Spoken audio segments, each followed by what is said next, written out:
yang datang ke TKP pembunuhan histeris begitu melihat jasad bocah berusia 13 tahun di Nias Induk, Sumatera Utara sudah membusuk. Korban bernama Fitri Ananda Waruwu sebelumnya menghilang selama 5 hari. Jasadnya ditemukan salah seorang warga yang mencium bau tak sedap di lubang parit tepatnya di desa Sitolo Banua. Kala itu tubuhnya sengaja ditutupi dengan daun pisang dan rumput. Mayat daripada korban ditemukan di kebun milik warga yang bersama-sama mencari daripada si korban, karena si korban ini mulai dari hari Jumat sudah tidak pulang ke rumah. Dalam hitungan jam, tersangkanya diamankan.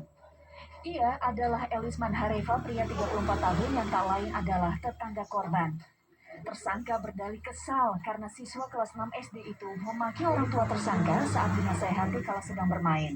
Terduga pelaku tidak senang atas ucapan yang diucapkan oleh korban, di mana korban memaki orang tua terduga pelaku, sehingga karena makian tersebut pelaku melakukan penikaman pada bagian leher korban.